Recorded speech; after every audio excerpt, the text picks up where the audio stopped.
è una coppia di due morosetti giovani che si frequentano. Allora lui ogni tanto andava a farsi un giro da ella in bicicletta e lì partia in mezzo ai campi, panocce, vigneti, andava a farsi un giro.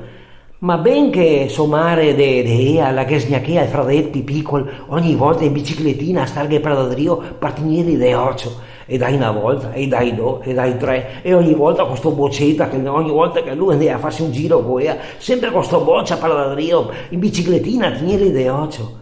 Un giorno non si presenta con un ciao il tipo, ecco lo vede arrivare, contenta come una Pasqua, lo braccia, lo monta su il ciao, la Pardadrio, mette in moto il ciao, no? E parte, il boccetta in bicicletta Pardadrio, e il tipo non la c'era, il boccia Pardadrio, anche lui, il boccia la c'era, il pedale ancora di più, il boccetta Pardadrio, no? Tutto un fumeron, un polveron Pardadrio in mezzo ai campi, e il boccia, pedale, e che altro la c'era, il boccia pedale, che altro la c'era, sempre di più, tutto un fumeron.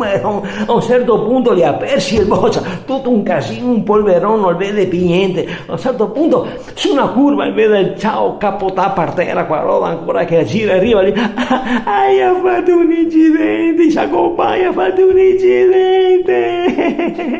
Gira il cultone in Rio da somare de corsa, mamma, cosa tu da sigà, cosa è successo? Guarda che sudà che ti sì. Ma dov'è che le tua sorella?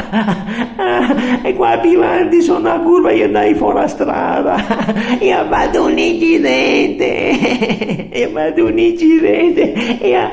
lei è morta sicura, è morta sicura. Non si muove più.